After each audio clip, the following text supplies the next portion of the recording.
On today's episode of Homeworthy, we're in Rhode Island visiting the stunning coastal cottage of interior designer Leslie Banker.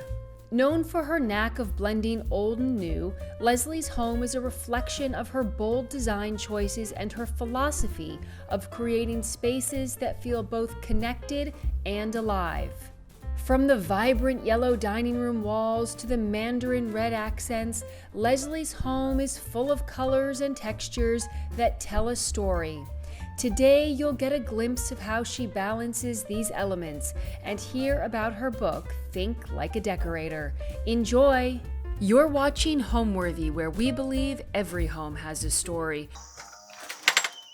Hi, Homeworthy. I'm Leslie. This is my house in Rhode Island. Please come on in.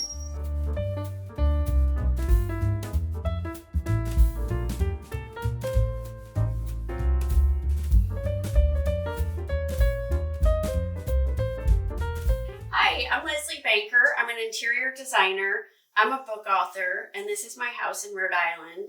And this is my dog, Minnie, who's going to come along for the tour. This house is an old Victorian summer cottage. The oldest parts of the house were built in the late 1800s. This part that we're standing in now was added on later, but that was still around the 1920s. And what we have here is really a little bit of a mishmash of older and earlier parts of a quirky, very quirky summer cottage, which it has a lot of its original charm, which means it's not insulated very well. And, we've got old single pane windows and stuff like that, but we love it. It's not a perfect house. It's a house that we roll with. What you'll see in this house has a lot of old family furniture that we, inherited from grandparents and from parents. And so a lot of this is bringing the past into the future. And then I also like to mix it up with some modern elements. And that's my personal style. When I work on design projects, we really encompass everything from modern to traditional, but I always love to mix old and new. I think it's part of the charm of a place. So this is my front hall. The key to success, I think, in a front hall is having the basics, which is a place to sit, to put your shoes on and off, a table by the door to throw your keys on. And in this case, I inherited this bamboo hat stand from my mother, which has, fits this old Victorian house perfectly and is super handy for, in the summer, you just grab a hat and go. The rug here I have is an indoor-outdoor rug, just because we're here in the summer a lot. There's wet feet and sand, and we just embrace that. It is what it is. We're living in the house. We're not worrying about the rug because it's indoor-outdoor. And Minnie loves it. And this house, we still have old radiators. We just embrace them. We haven't tried to cover them. It's good in the winter for drying things. Let's go into the living room.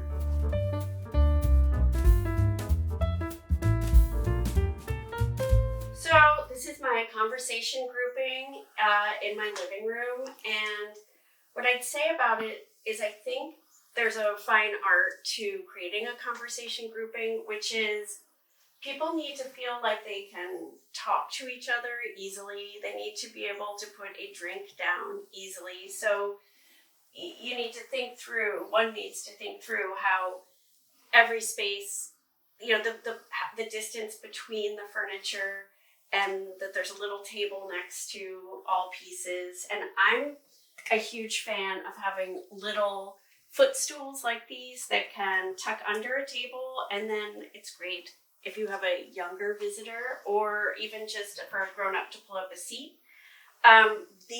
This I adore. I found it in New Orleans on Magazine Street. There's a ceramic artist. It's Lil Bird Studio, and she does the most amazing work. And I've been using this all the time. And this, again, is just an old brass tray. I actually have no idea where it came from, but, it's important to layer things, I think. This looked empty alone on here, so creating layers and adding stuff is always a good idea. This is kooky, but it's, one of these old leather pigs, and you can sit on it. It's better if you're a smaller person doing that, but again, it's just like a little something to either trip over probably, or someone could pull it up and sit on it. It has happened before. And lighting's really important. You want to make sure you've got light on either side of a sofa and evenly throughout the room. Here we have embraced this, having an open bar here with the idea that our house is about having friends over, hospitality, and someone could just come over and help yourself, and it's not a big deal. So I put this bar on my grandmother's old campaign table. I got this, I love having like a little tiny bouquet right there to liven it up.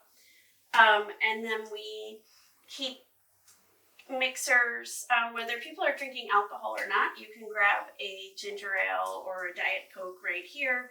When people come over, I put ice here, but it's all quite simple. And we have the books here, so you can peruse some poetry as you mix your drink, like Kenneth Rexroth or whatever your passion might be.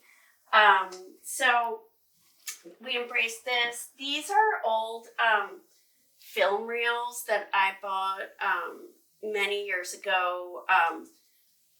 In Santa Fe, a friend was moving and he was selling his stuff because he didn't want to bring it all to the next place. And I got these film reels, which I now have had for 30 years, and they've always found a corner just kind of standing up somewhere in the house. I've come to kind of love them and always like having them around. And then when I talked about mixing old and new, this is a Pantone Bar Boy, sort of high 70s, maybe 60s design. And I just love having these two things together, because if it's all old brown antiques, it's going to feel fussy. And I think the key is mixing it and having softer materials, harder materials together in the same space. But this is, it's a finger pincher, but when you move past that, it's a great little storage. So we have our cocktail napkins and coasters in here, and it's also another surface. Like if you're making a drink and you want to put something down, you can do that.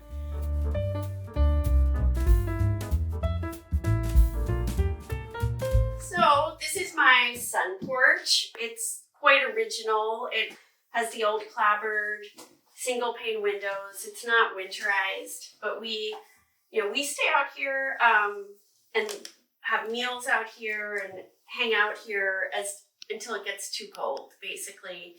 And it is not a mildew-free zone, and we struggle with that, but it sort of is what it is.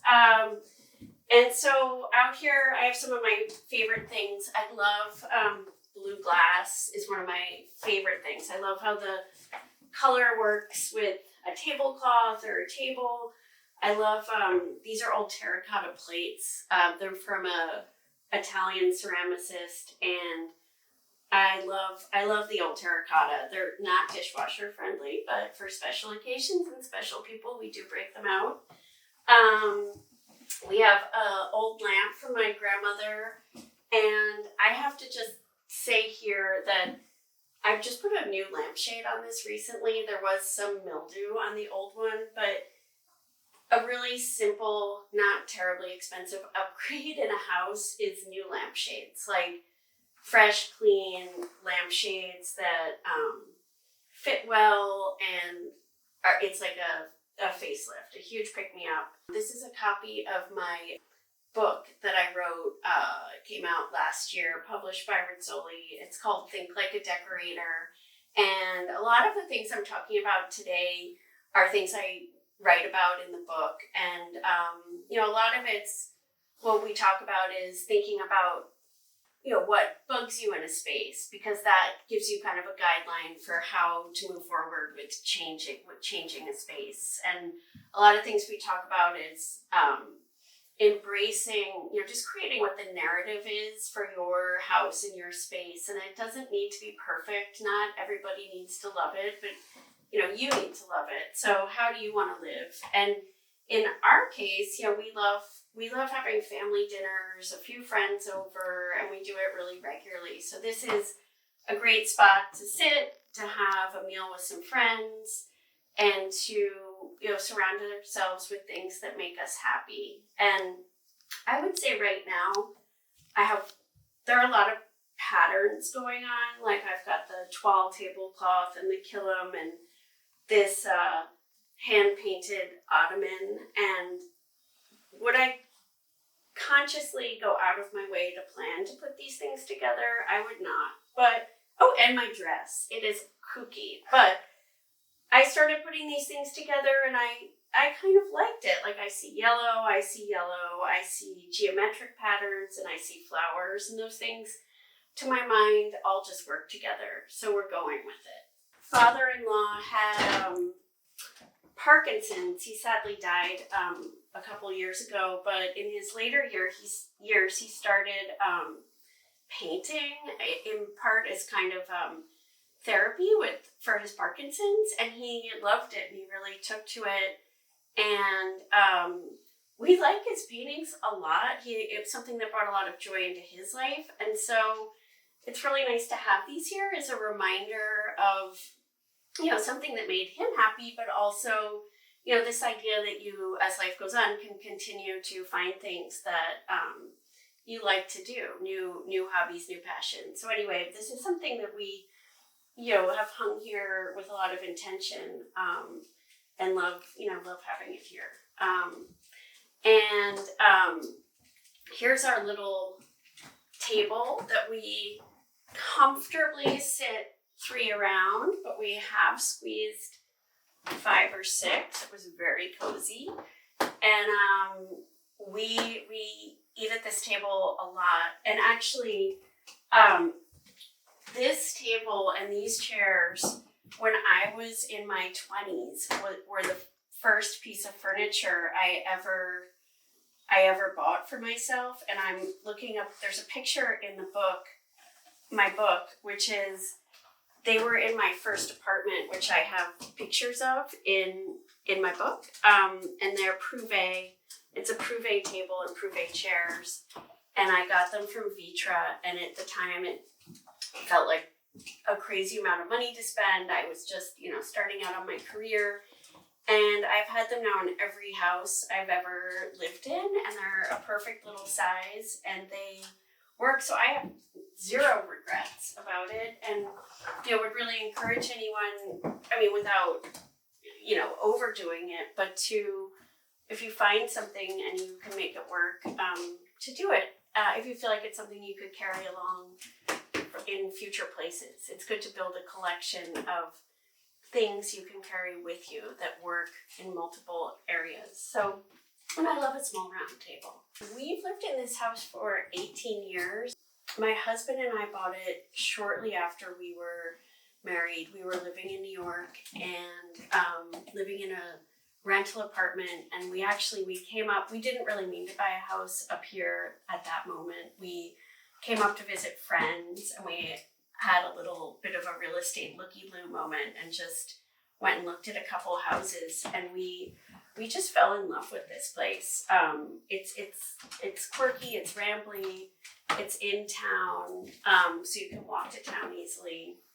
And we decided just to we were lucky to be able to make it happen. We've been thinking we would eventually buy a place, but the place presented itself to us and we jumped on the opportunity. So we've been here for 18 years and we have not made really substantial changes to this house. I painted this floor red. It was originally blue. We've done some systems upgrades, but the house really is as we originally moved in. So that's it for the sunroom. Let's go next to the dining room. Here, it's this way.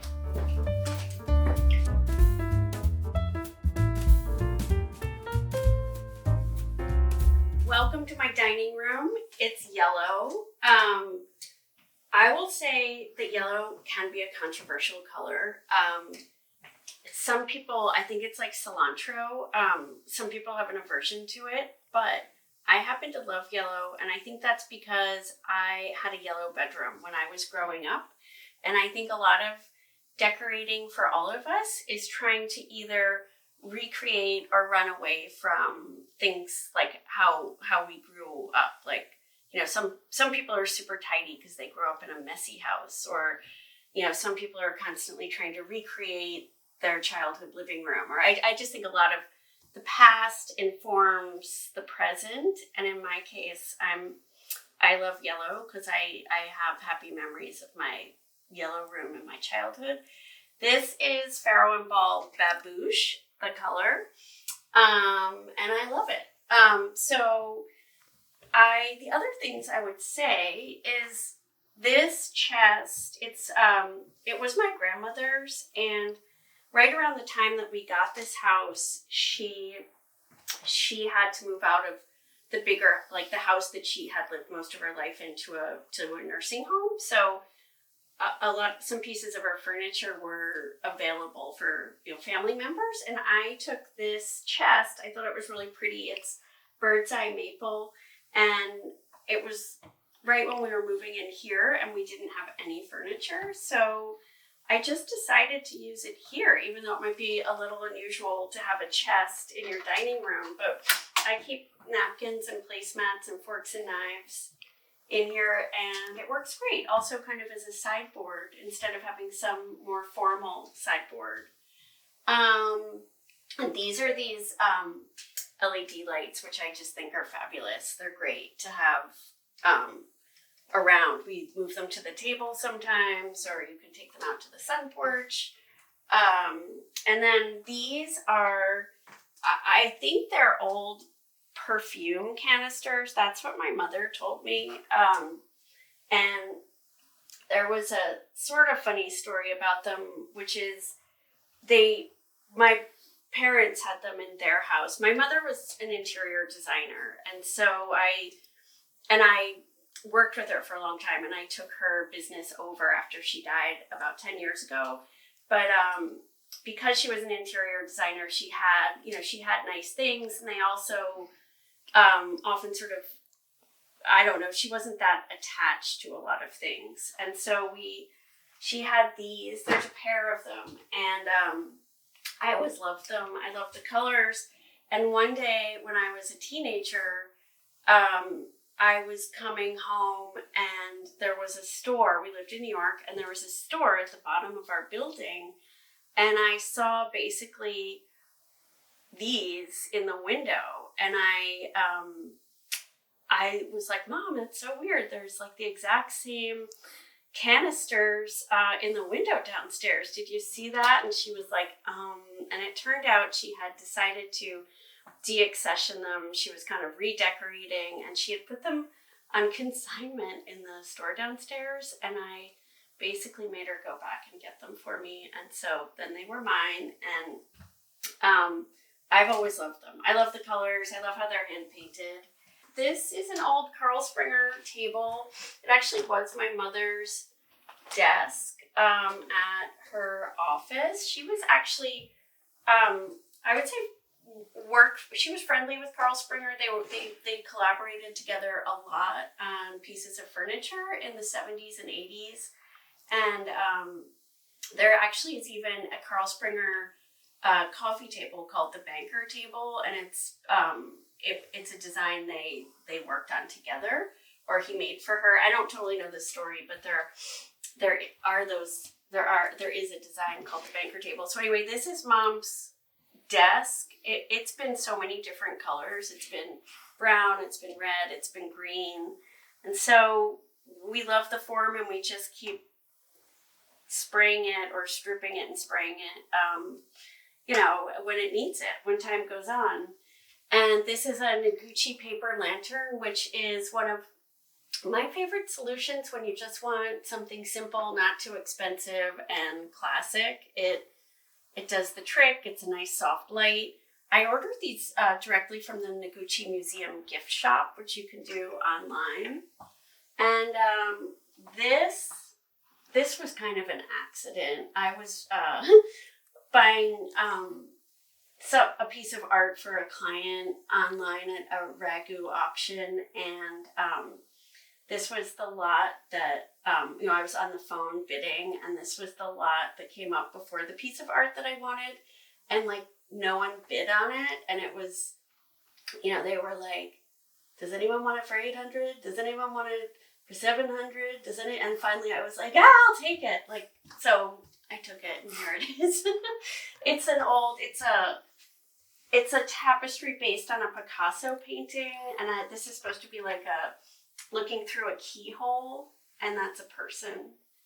And I've had it cleaned. Sometimes I feel like it needs to be brushed or something, but and this is something my husband brought to the marriage. This is an ancestor of his, and it's a family portrait that has been handed down, and he has it. And in the small world department, which makes it appropriate to hang it here, is this man actually lived not far from where we are now, in northern Rhode Island, or it might be southern Massachusetts. Not sure, I forget, but in the general area.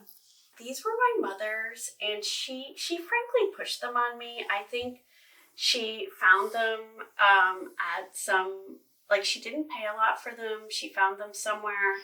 She thought they were very attractive, and she basically got them and gave them to me, and I needed something for the wall, so I put them up. But I think they are a little wobbly, so I don't actually light the candles that often.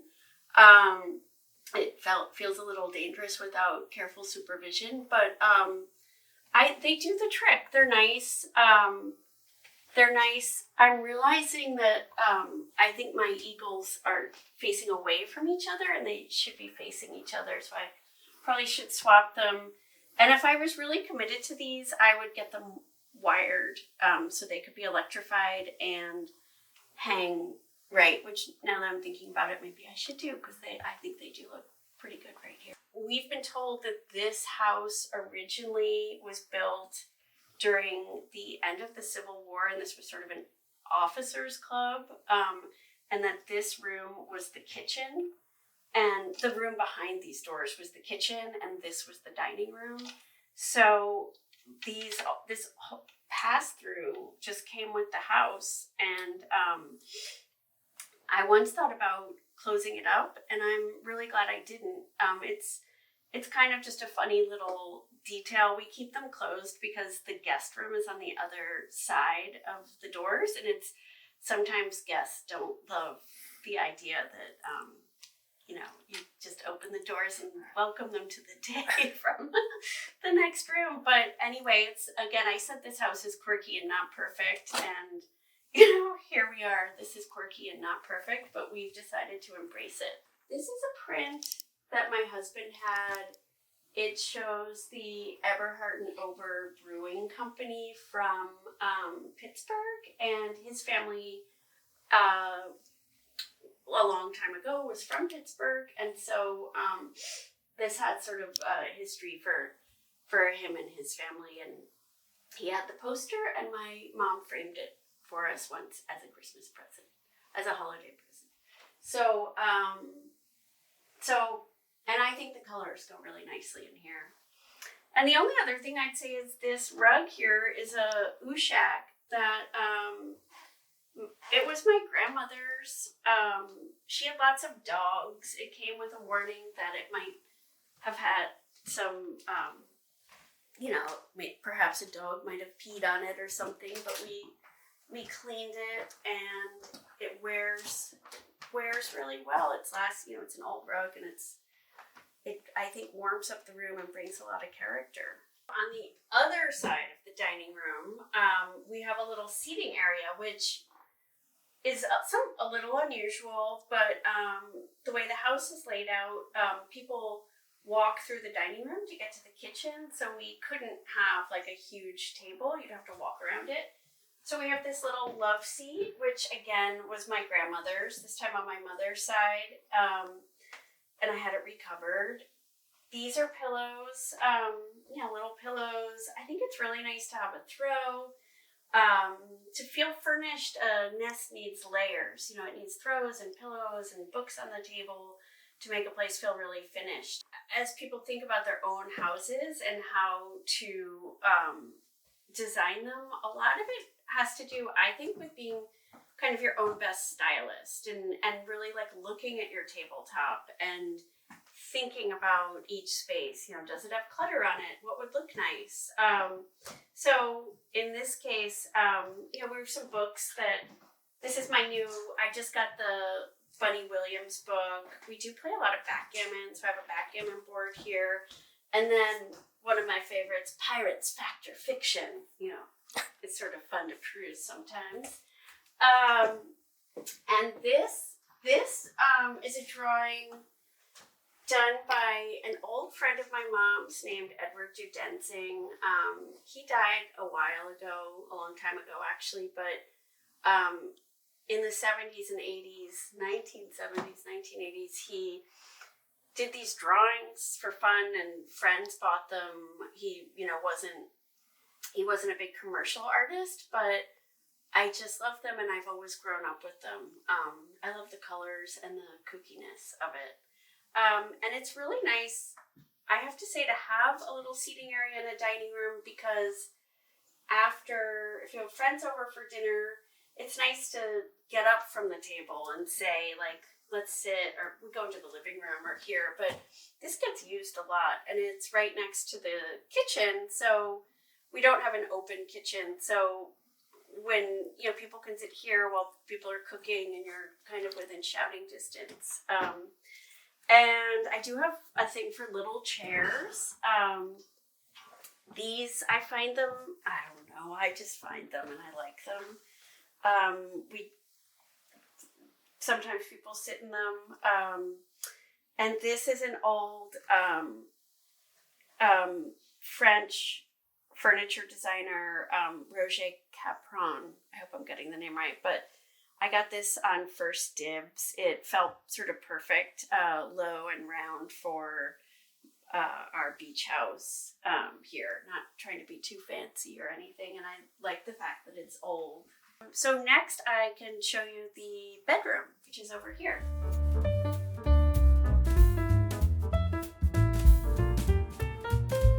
So here we are in the bedroom.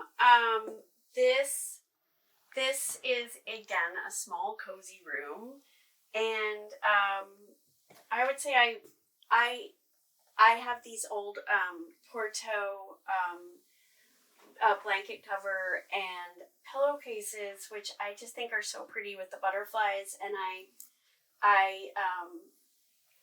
like to leave it. I like to use them. I feel like if you have old things that you like, you got to use them, or else what, they collect dust. So here they are.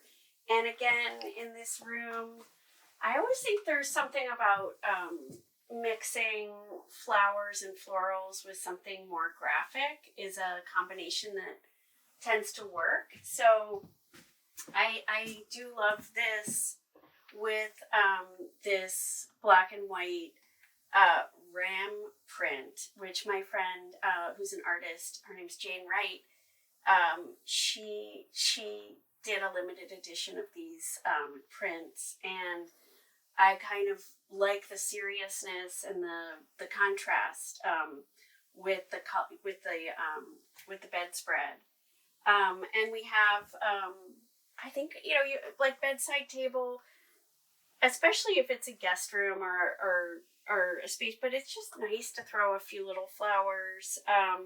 And again, consider all spaces and the comfort.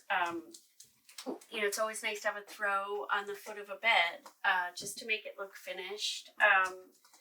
And I've got this actually, my husband has a sort of distant cousin who was in England, a well-known batik artist, and I think she had some pieces at Winchester Cathedral. I could be wrong. Her name's Thaddeus Blacker, and I mean, if you really study this, it will blow your mind a little bit, like how she got with batik all these different colors, and they didn't turn into a big smudge pool. Like, I mean, these beautiful clear colors. So I mean, this feels like a sort of special thing that we have it could be next on our list for reframing. This is Regency bamboo piece that my mother had in her old bedroom, and it fit perfectly right here in the guest room.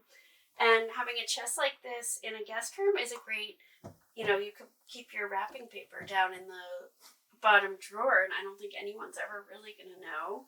But again, I think it's always nice to have like a book and a dish, because if you're staying here, you could put earrings or whatever in there.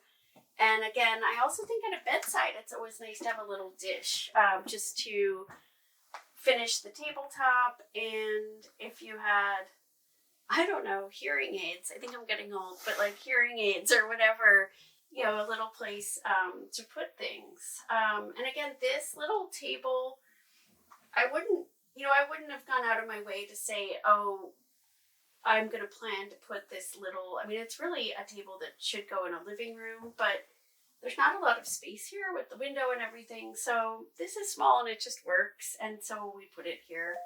And there wasn't really enough room for bedside lamps. So we did wall mounted lamps, which I think in a smaller bedroom is always a good trick, because there just isn't room here for a big lampshade. So that's it for the bedroom. And I have one more room I'd love to share, which is the bathroom, which might be the best of all.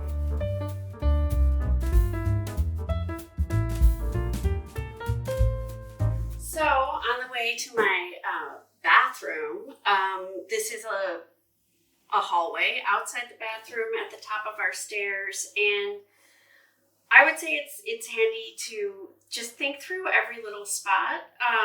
We have this table here, which fills this wall. These mirrors, if you recall, were in that picture I showed earlier of my first apartment. They were with that round Prouvé table. And I bought these. These were another purchase I got for my first apartment, and I've had them in every place I've ever lived. I've hung them. It takes a while to hang them, so I don't like to have to do it too often. But I found them in New York at a shop, and I'd been in my old apartment. I had this big blank wall, and I didn't know what to do with it. Like, I couldn't really afford or find like a huge painting or something. And then I saw these and I was like, this is great. Like, we can spread them out along a big wall. They add interest. And so I've kept them, and I love having them here, and they're handy. You can, on your way downstairs, make sure your lipstick's on right. And again, here I'm a big fan of books, and I do like looking through them. It's not just for show, and it feels very cozy to me to have books. These were a wedding present. I like the color. I love colored glass. So, a few things here and there that just finish a tabletop and kind of make you happy, like little moments. I love creating little moments. I think that's what a lot of decorating is this is a little moment here, and I like it. So anyway, let's go into the bathroom. So here we are in my bathroom. As you can tell, my idea or story of this space was I wanted to be able to take a bath and pretend I was in some wonderful tropical place. This is Clarence House wallpaper. And then I love the idea that the shower curtains look like big raindrops, like you're in a rainforest somewhere. So that was my thinking. And this is an old bathtub again. It came with the house. We did have to replace the shower head and all that. So part of the idea is this looks like raindrops in your forest and rainforest, and you can have a long bath and be transported, hopefully. And this is a little chair that someone gave us when my daughter was born, and it just kind of worked perfectly right here to keep things on for when you do take a bath. And I said I had a thing for little chairs, and they seem to find places and purposes all over the house. And one thing I'll say is this wood, for years, before I put the wallpaper up, it really bothered me. Like I didn't like it. I felt like it should be painted. And then once I put this wallpaper up, I'm actually really glad it's not painted. And my point is that sometimes I think your feeling about something and whether you like it or don't like it can change depending on what it's paired with and what the combinations are. Because I do like this wood in combination with this wallpaper, and I'm glad I saved my money on painting this wood to do the wallpaper. So, sometimes things you think you don't like, you might like if they were paired with something else, is my point. And the other thing is I had this like column, which I didn't really know what to do with. So we just brought it up here, and it's a great place for a plant. I try to keep a Boston fern here. They sometimes die, and anyway, the plants love the humidity and the light by the window. So it's a little unexpected, but we like it. And I guess that's it for the bathroom right now, but you can pretend you're on vacation for a minute. Actually, I'll say I got this idea because we were here during the COVID period where everyone was sort of stuck at home, and this was my idea hatched then, that I wanted to have at least one room in the house where I could feel like I'm somewhere else.